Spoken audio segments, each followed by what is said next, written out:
In this clip, we're going to show you a sequence of exercises that are aimed for the beginner. The first exercise we're going to go ahead and do today is going to be for your chest. So what we're going to do for you beginners out there is we're going to go ahead and position ourselves on the SBT Extreme, always making sure that your buckles are facing away from your body. That way, you know, they're not rubbing against your arm while you're working out. Buckles facing out. Okay. Now, for the beginner, to assist with balance, stability, and control, here at SBT, we recommend always keeping one foot forward. What that foot forward is going to do is that as you're leaning your body into the SBT Extreme straps, if you were to possibly lose your balance because of not yet having a strong enough shoulder, or your core is unstable, or whatever it is, that this foot here in the front can help you stabilize yourself, as opposed to as if the foot was back here, you're down here, you lose your balance, then you have no supportive, you know, anything to hold you at the front. So we're going to put one foot forward, and we're going to go into a series of 10 repetitions, which is what we're going to do for all the exercises here. Granted, if you want to make your workout more intense, just do more repetitions, and you can also speed them up, and you can slow them down, you know, day to day, week to week, in order to vary your workout. Today we're just going to keep a normal tempo, and we're going to start leaning forward into my SBT Extreme straps. Push my body back up for 1, 2, 3, 4, 5, 6, 7, 8, 9, and 10. From right here, what we're going to do without letting go of your SBT Extreme straps is just turn right around. Okay, we're now facing the unit. I'm going to go ahead and slide my hands inside the grips rather than on the outside, just so that I can get these cradles on the outside of my hand. No specific reason for that other than to keep them out of your face if they were to become, you know, we're going into an exercise that these straps are going to be near your face. That way they don't bother you, nothing more, nothing less. We're going to go into a row. Again, most of all the exercises that you're going to do on the SBT Extreme are going to be leaning your body into or away from the unit. So just as we did with the pressing movements for the chest, we're going to do the same exact thing for the pulling movements for your back. And we're going to put one foot back. That foot is stabilizing you, and we're going to go ahead now and row for 10. 1, 2, arms travel very, very close to your body. 3, squeeze the shoulder blades back. 4, 5, 6, 7, 8, 9, 10. Okay, from here, we're going to go ahead and move into our third largest muscle group of the body, and we're going to work the legs. Okay, guys, so for the legs, we're just going to do a basic, simple squat. Many times when we hear the word squat, the first thing that comes to mind is, you know, heavy dumbbells and barbells and machines and all that stuff, when in fact a squat is nothing more and nothing less than all of us sitting and standing up all day long. An easy way to start a beginner doing a squat on the SBT Extreme is just how I'm going to show you. Many reasons why we recommend here at SBT that beginners start doing a squat in this manner is because of the disuse factor that's associated with sedentary life.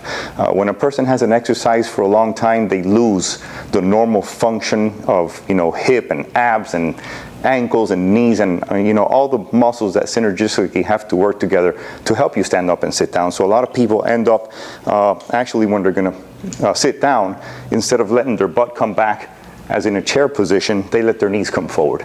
Or when they are sitting down, they let their back hunch. And one of the things that we've been able to identify here at SBT Extreme, working with many, many clients through research and development, is that we were able to teach people that otherwise would have taken longer to learn how to perform a proper sit and stand up motion using the SBT Extreme in this fashion. And this is what it's going to look like. We're going to lean back into the SBT Extreme. Feet are going to be placed right at about shoulder width, whatever your shoulder width is. And you're going to let your butt drop back. And this is going to be your position right here. Notice that at this bottom position, my knees are right over my ankle. My shoulders are right over the hips my knees aren't way up here. That's something you always want to avoid, letting the knees travel over the front of your toe. Okay, so if you guys will join me now, and let's get 10, and we'll start with 1, 2. You'll notice that when I come up, I come short of locking up. 3, I never lock my knees at the top. 4, my shoulders are nice and retracted back. 5, 6, 7, 8, 9, 10. Okay, from here we're going to go ahead and keep facing the unit, and we're going to drop into a quick crunch, and then we're going to wrap this sequence up with a little bit of bicep, a little bit of tricep and shoulder, which are the smaller muscles that we always want to hit up. We're going to go ahead and drop into a crunch now. What I'm going to do into a crunch is the following. I'm going to position myself facing the unit. Okay, I'm going to lay down, and from this position, my first motion is going to be to curl my body up. Now, in the efforts of getting ourselves a little bit higher, like eventually all beginners will, we're going to go ahead and use the SBT as an assist, so that as soon as this motion here on my own stops because the inability to keep doing it, I can put a little bit of tension here. I can bring my body up, and then I can control the descent on the way down. Okay, and that is your SBT Extreme crunch for the beginner, and we'll go ahead and do 9 more. 2, 3, 4, 5, 6, 7, 8, 9, 10.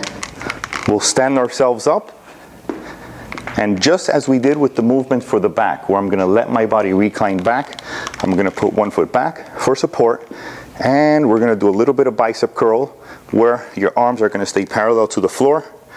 Arms are coming to the sides of your face in a direction towards your ear, and then you're going to let your body fall right back. Notice that my arms do not do this, because if not, we're turning it into a back movement. 2, 3, 4, 5,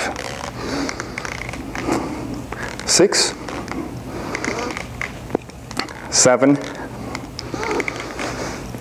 8, 9,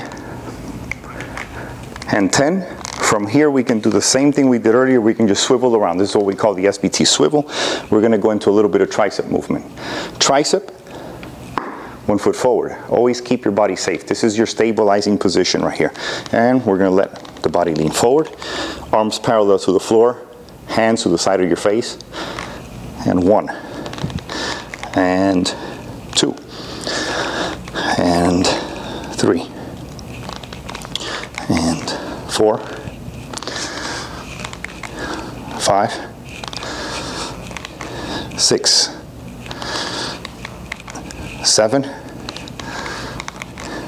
8, 9, 10. Wrapping up this sequence, we're going to do 1 more swivel here, and I'm going to show you the way that we're going to end up doing it for your intermediate and for your advanced client, and then I'm going to show you how we're going to do it for the beginner. This is a shoulder movement that's going to work the back of the shoulders, and generally for the intermediate or advanced client, we're going to do it standing up. Okay, but this is such a small muscle that for the beginner that's going to become real hard. So what we're going to do is drop down to the floor, which is going to take most of your body weight off of the resistance on the SBT straps, and we're going to do it on the floor. Okay, so if I drop myself right here, now I have a lot less resistance on the straps that I did when I was standing up, and I can simply open my arms out, let my body drop back. Open my arms out to the sides, let them drop back. Up for 3, 4. Notice that I'm not doing a pull and an extension and bringing back in and coming back out. That would be a completely different movement.